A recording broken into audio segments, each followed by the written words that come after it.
It's a dark place.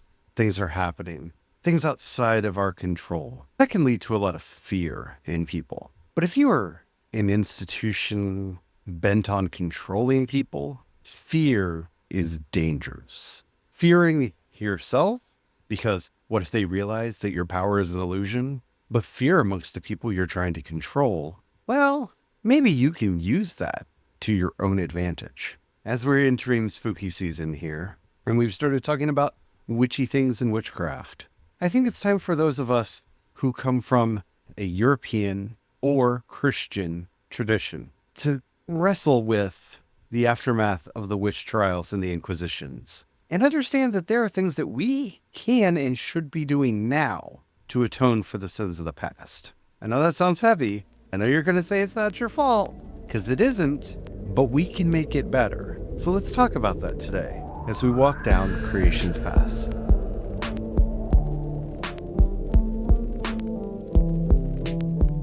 Hello everyone, my name is Charlie. I am a Christopagan Druid and priest of Bridget. Hello, my name is Brian. I am a Christopagan Druid and sous chef to the Dagda.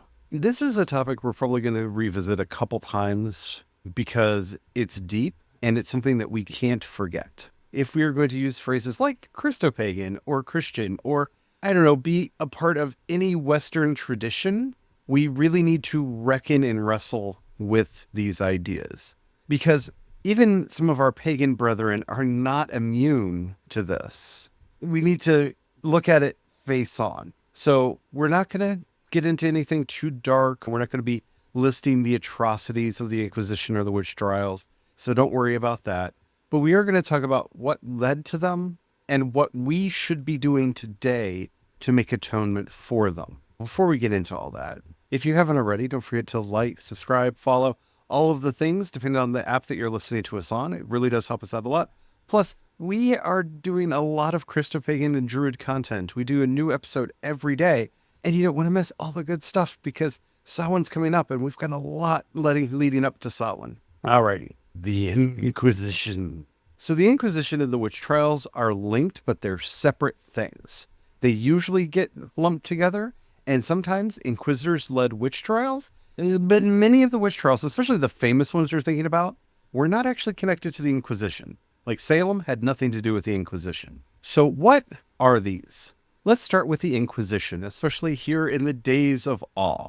The Inquisition was an anti-Semitic overreaction to an anti-Semitic action by the King of Spain. Okay, that's a lot of meta anti-Semitism. Let's explain. So the King of Spain decided we are going to be a Christian kingdom. If you are Muslim or Jewish, you have to leave or convert. A lot of people left, but some stayed and converted. I think everybody knows the name of at least one famous converso, and that's Nostradamus. Nostradamus came from a family that were Jews who converted to stay where they worked and not have to move. A lot of them. So anti-Semitism made this idea of let's kick out all of the Jews and Muslims. I have a weird thing about the Muslims here. This was shortly after the war for independence and the fight for Spanish independence from the Muslim Caliphate. So there's sore feelings there. The anti-Semitism is just anti-Semitism, and it's awful and it's evil and it's bad. But here's the problem with anti-Semitism. It doesn't go away unless you confront it. So they forced Jews to either leave or convert. That should have been the end of it. We've, quote unquote, gotten rid of them. No. They then went, wait a minute. So all of those Jews who converted, what if they're secretly still Jewish? And thus the Inquisition is born. The Inquisition came about initially. Its primary focus at the beginning of the Spanish Inquisition was bringing in conversos, Jews who had converted to Catholicism, so they didn't have to flee, and testing. Are you really? When I say testing, it isn't like they brought them in for a Bible quiz. Here, let's discuss catechism. No, they brought them in, they tortured them, and oh wow, look, they confessed so the torture would stop. We found what we were looking for, and the worst kind of confirmation bias occurred, because people will say just about anything to stop torture. We don't like being in pain as human beings. I know, shocking, right? So that is the Inquisition. The Inquisition continued to try to broaden out its scope over time, depending on the various inquisitors and who the Grand Inquisitor was at the time. And it did, but that's how it started. The witch trials were just mass panics for the most part. Something would happen, a plague, a crop failure, and people wanted to find a scapegoat. And so, why not defenseless women and slaves? I say defenseless because in many of the places where the witch trials happened, women and enslaved people were not allowed to testify in court, so they could not defend themselves. I think it's hard for some people to grok the property law in that time period and exactly the depth that meant. Like, people hear in those time periods, women were property. They don't understand that they had the rights like your dog or cat would have. If you're lucky. If you're lucky. Often they had the same rights as like cattle. The biggest problem that we have in trying to understand this time period is yet that. And the horrible veneer that was put over these things during the Enlightenment. The idea that the Inquisition came about because backward people and their superstitions, or the witch trials came about because of backward people and their superstitions. Religion wasn't actually at the core of either of these things. And that's not me trying to do a no true Scotsman. Religious people did these terrible things, and we need to be accountable to that if we are a part of those traditions.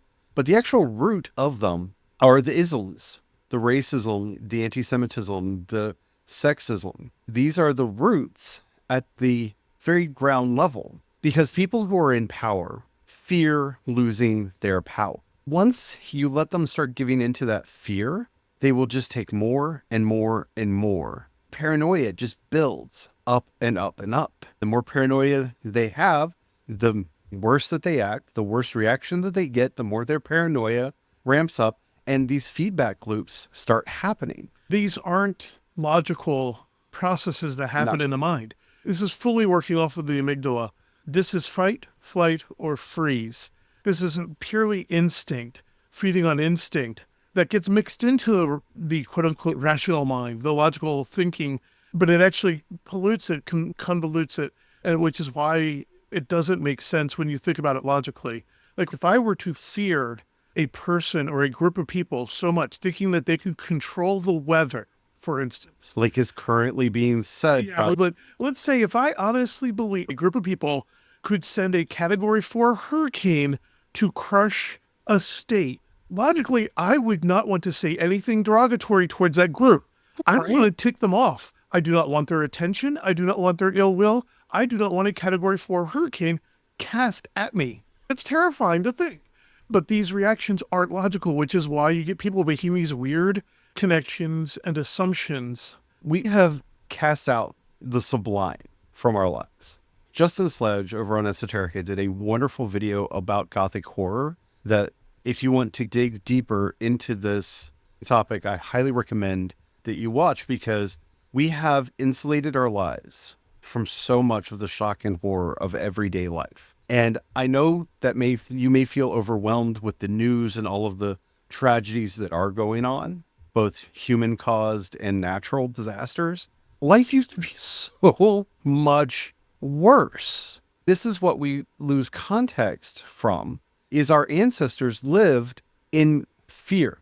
My great-grandmother had a whole bunch of siblings, but she had a lot of siblings that died before they were the age of 1. That was the world that she lived in. Having a baby didn't mean you had a child. Once again, that's why it's so important in this time period of atonement to take the time to go through that process. A lot of it is about mental healing, about processing the complex mental stuff rather than trying to bottle it up. Especially stuff like this, it's easy to go, I didn't do it, that was ancestors or whatever. Or even if it wasn't ancestors, like with the Salem witch trial where my ancestors were actually trying to stop it. Yes, that's nice to know and all, but still the misogyny, all of those isms are still around, and taking the time to process both, to put all of it into its context. Because it's not about piling on guilt. It's not about trying to take on these sins and adding them to myself through this atonement. It's about changing the mindset.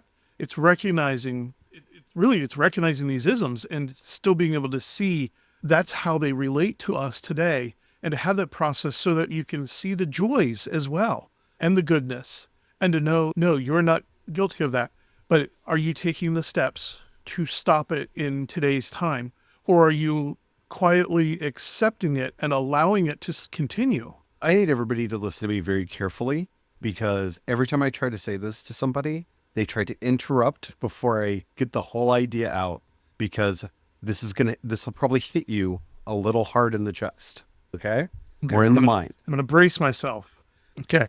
Demons are real. It doesn't matter if they are spiritual beings that are out there with little horns and tails and pitchforks and torches, or collective thoughts that we buy into that cause harm. Demons are real. Sexism, homophobia, transphobia, racism, antisemitism are demons. They are collective philosophies, thought forms, however you want to envision them, that live in this world.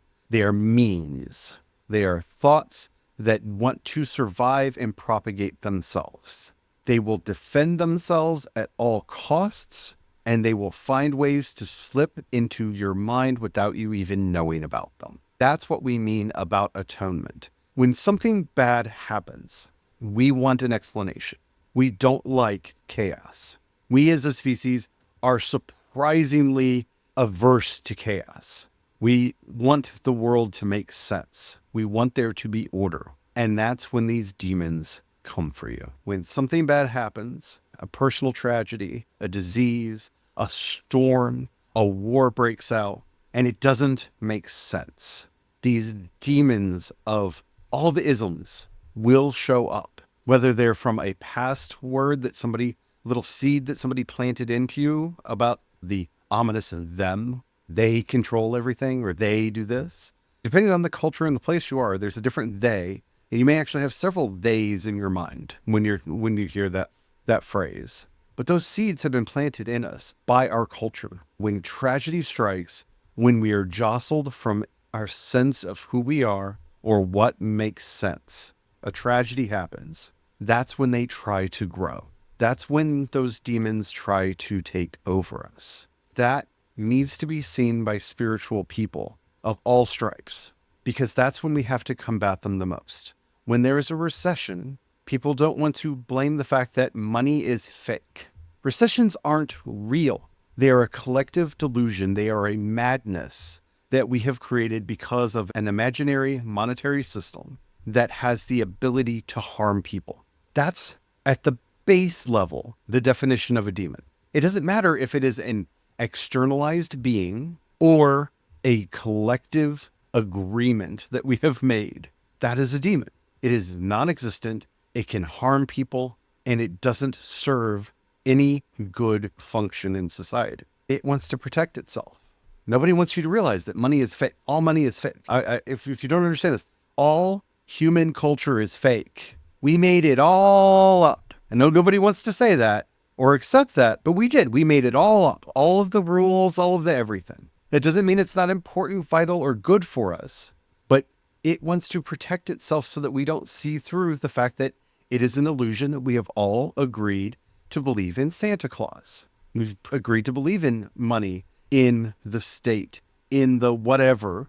And when it is threatened, it will call these demons in and be like, oh, no. I, of course, am not the problem because I'm very, very real and I am only here to help you. They did it. They're the ones.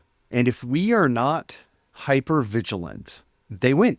They don't win forever because humans can only accept so much tragedy, and faced with the horrors that they do, the French Revolution ended, Le Terror ended, because that was a lot of people being dead. Maybe try something else.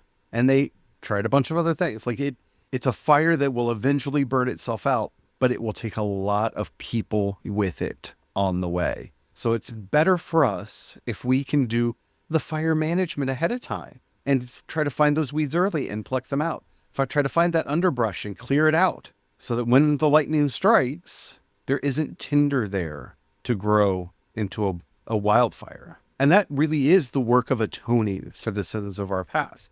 That is the work that we are called to do in atoning for the Inquisition and the witch trials. The witch trials themselves, the Salem witch trials, the more we have looked into it and studied the facts and what we know, was a prank that got out of hand. Let's think about that for a minute. People died. A lot of those same things came in. There were power grabs. There were other intentions that people brought, selfish intentions they brought into it, and that fueled it. And it just grew out of hand like a wildfire. It was too much kindling there that it just kept getting fed until eventually it could get snuffed out. That's why the Inquisition in its major form went away. It's still around, by the way. The Office of the Inquisition rebranded itself, but it still exists. It's the Congregation for the Doctrine of the Faith. And the previous pope was the previous head of it before he became pope. That's what he was doing before, not Francis, but the one that I will not say his name because he doesn't deserve it. Cardinal Ratzinger knows what he did, and I will never call him pope. But he's why I left the Catholic Church, by the way. I left the Catholic Church because of him before he became pope, but that's a whole other topic. We have to be vigilant. This is what atonement means. Atonement means making amends. We're not here to constantly be saying, I am sorry, I am sorry, I am sorry. Like when we talk about atonement or reparations for slavery, it's not that all white people, whether or not their family owned slaves, need to say, I'm sorry to a black person. It's, we did financial, psychological, and social harm to a group of people for hundreds of years and then continued it in a different format for a while, and they continued it into a different format to today. That's a lot of pain, a lot of opportunity that was taken away, a lot of harm that was done. And that is what atonement is. That's what reparations are. That's what we have to be thinking about when we're thinking about the Inquisition. It's not an artifact of the past. It's not the superstitious people of the past. It's not even the dogmatic religious people of the past. That's how we, no true Scotsman, ourselves out of any responsibility for this. The same factors that caused the Inquisition caused the Holocaust. They're the same. It's that Pam office meme. They're the same picture. They have the same root causes. The veneer is different. One was done under a fascist regime. The other was done under a religious regime. The clothing doesn't matter. That anti-Semitic hatred is the actual villain. Not that we shouldn't fight the religious extremism or the fascism. It's just what caused those tragedies was the underlying anti-Semitism. And you know what? It's really hard to have that fascism or that religious fundamentalism without the villainous other. All high control groups require a villainous other that is so powerful that we have to group together and obey the leader or they win. But together we can defeat that. It's the dichotomy of all of these ideas. It's like you were talking about with they have the ability to control the weather. Well, if you really believe that, wouldn't you be afraid of them and not say anything against them? If you did really believe that, but what you actually need is a villain that is so terrifying, everybody comes together, but you can then inspire them to say, we can defeat them. They have to be infinitely powerful and eminently defeatable. Does that sound familiar? Yeah. A lot of it's just following those connections back, the causal chain, tracking it back, looking for the truth of the matter. It's complicated because of all the emotions that come with it, because of the complexities, because of all the moving parts, because it triggers that animal side of our brain very hard.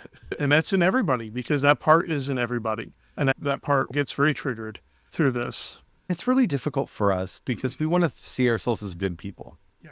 And we don't want to feel responsible for the trail of tears as somebody who is currently living on a place that it went through and they picked up more people here to push them on. We don't want to think that we had any responsibility for the Salem witch trials or any of the other witch trials or the Inquisition or the Holocaust or any of these things. And if you want that to be true, then you need to be that voice against anti-Semitism. You need to be that voice against racism. You need to be that voice against sexism, homophobia, transphobia. You need to be that voice that sits back and says, no, we're not creating an evil other. And look, I'm not saying there aren't bad people in this world, but there are no bad peoples in this world. That is really the distinction there, is making sure when we like to do these shorthands and we like to lump things together, but we have to be very careful not to fall down that path. I had to correct my own thinking on that a couple of years ago.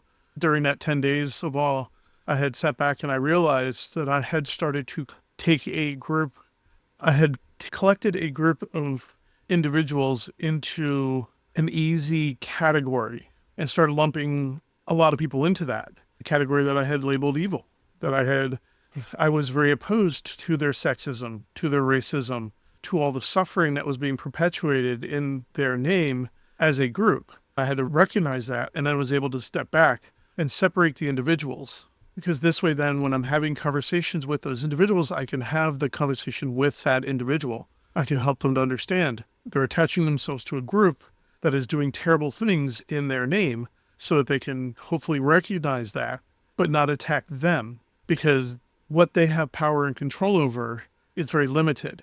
So like in this country when people go to vote, or any country when people go to vote, a lot of times they have many different reasons for voting. And just because they vote one party or the other party, they may have done it for right reasons because their brains can only hold so much in it anyhow. And they may not have held in all the other stuff, or may not be aware, or may not even believe the other stuff's being done. It's so important because, once again, the sexism, racism, these things should be easy to see.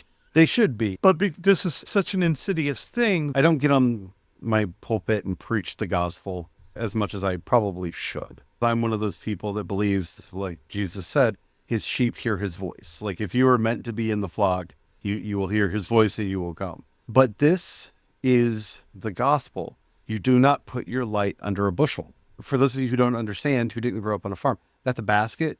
So you light a candle, you light your lamp, and then you put a basket over it so nobody can see the light. Why would you do that? Each and every one of us has a divine spark. Each and every one of us has a light that can shine out into the world. And what we need to start recognizing and really making clear to people, especially those religious and spiritual people in our lives, sexism puts a basket over the light. Racism, basket over the light. Homophobia, transphobia, baskets over the light. Anytime we say an entire ethnic group or culture is evil, basket over the light. There are bad people in every group. There are bad witches, there are bad pagans, there are bad Christians, there are bad atheists, but there's a lot more good in all of those groups. We want to associate ourselves with the good people. Trust me, I had Baptist pastors do terrible things to me. I had a lot of abuse when I was in the Baptist church, and I'm not going to go into here, so we're not going to be triggering. But that is a not all Baptists. And that's not an all true Scotsman fallacy. No true Scotsman means, oh no, they're not like me. The reverse of that, and I can't remember the name of it, is when you take one individual and say that's the entire group. All immigrants on. All immigrants are immigrants. There you go. Found it. Solved it. All autistic people are. No, if you've met one autistic person, you've met one autistic person. They're all different. And that's true for every group that you will meet. One Hispanic person, you've met one Hispanic person. Congratulations. Every group is internally diverse. So we can't make these blanket statements. We can't. And that's putting our light under a bushel. That, to me, is the calling that Jesus has put on my heart to preach the gospel. All we're trying to do is get you to take that basket off. Let your light shine. That light may not be being a Christopagan. It may not even be in anything near Christianity. You may be a Jew, a Muslim, a pagan, a heathen. You may be an atheist for all that matters, or an agnostic. Right? I don't care. Your light needs to shine. Your light, your individual light. That's how we get rid of this inquisitional thinking. Yeah. That's how we stop these witch trials, when you realize that every person needs a chance to be their true, authentic, actualized self. This is one of those fun challenges I always like to put forward to especially Christians when they start obfuscating that light by lumping these groups together. It starts to obfuscate the individual and the good that they have in them and hides that light. I always love challenging them by going, hey, you realize you're behaving worse than a Satanist right now. Church of Satan has been doing a lot of really good stuff. This is also one of those where, once again, it's easy to be like, Satan, evil, and lump all the Satanists together. I need to correct it. It's the Satanic Temple, not the Church of Satan. I'm sorry. Yeah. I do that all the time too. Yeah. Different groups. Yeah. You're right. Oh, you definitely want to give credit where credit is due. They're out there doing good work. Trying to fight the isms. You got to fight those isms. I hope that this has been helpful. Hopefully we didn't get too deep or too triggering or anything. We tried to keep it to the point because these are hard discussions. This is why this time of atonement is an annual practice, because even 10 days is not enough. It's not really enough. It'll help, but then every year you add another 10 days of processing this on, in addition to all just the general processing throughout the year. For us, it's been decades. We're working on accruing a year's worth of thinking on this specifically. And you start like an archaeologist with a brush, just taking enough, just Little layers. And eventually you're like, this is fine. And you get the pickaxe out. For me, several things in my life, you put the dynamite around it and just blast that stump out because it's just in the way. Yeah. But hopefully this has inspired you, helped you feel a little bit less powerless in this world, because we are not powerless in this world, but we have a lot of work ahead of us. We have a lot of work to do. And we have to remember that we can only do what we can do with our power. Exactly. We have the reach that we have. So how are you fighting the isms in your life? You don't have to be too specific, but I would love to know, because I think it's good for us to encourage each other. We've kind of talked a little bit about how we've been fighting the isms here. I'd love to hear from you and know what you're doing. Don't say anything that will make you feel unsafe or actually make you unsafe. This is the internet after all. Keep that in mind, but I would love to hear. If you're listening to us on YouTube or Spotify, you can leave a comment right there. If you're listening to us anywhere else, if they say you can leave a comment, they don't notify us like the other two platforms do. So you can head over to creationspaths.com, click on chat, and leave your comment there. And then we'll be able to see it and respond to you. Because I really am curious, because I see this community as it's starting to form. There is a very open and welcoming spirit here, and a very curious spirit. I bet we're all doing a lot of work that we don't even realize we've been doing while you're over at Creations Paths. If you have any money that you can pass our way, you can sign up for a membership there. You can also support us on Ko-fi and Patreon. I am CE Dorset on both. That money helps us to keep the power on, keep food on the table, and a roof over our heads. Until next time, may the one life inspire you to let your light shine as brightly as you can, to cast the darkness out from those around you and from the region that you live in, so that we all may dwell in the light of life. Amen. Amen.